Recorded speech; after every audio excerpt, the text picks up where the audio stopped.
M92. Bagong dating nung Friday. So ito yung M92 na may full auto.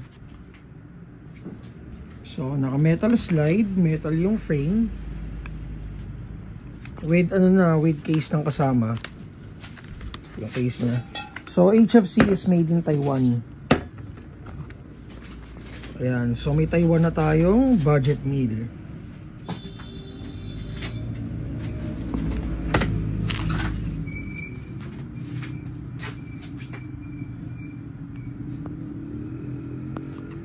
Okay, so ito-test natin. Check natin kung ilang FPS out of the box. 337, 334, 324.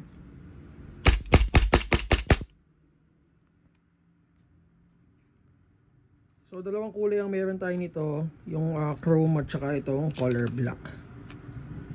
For details, PM lang kayo sa page natin, Mavs Hobby Shop.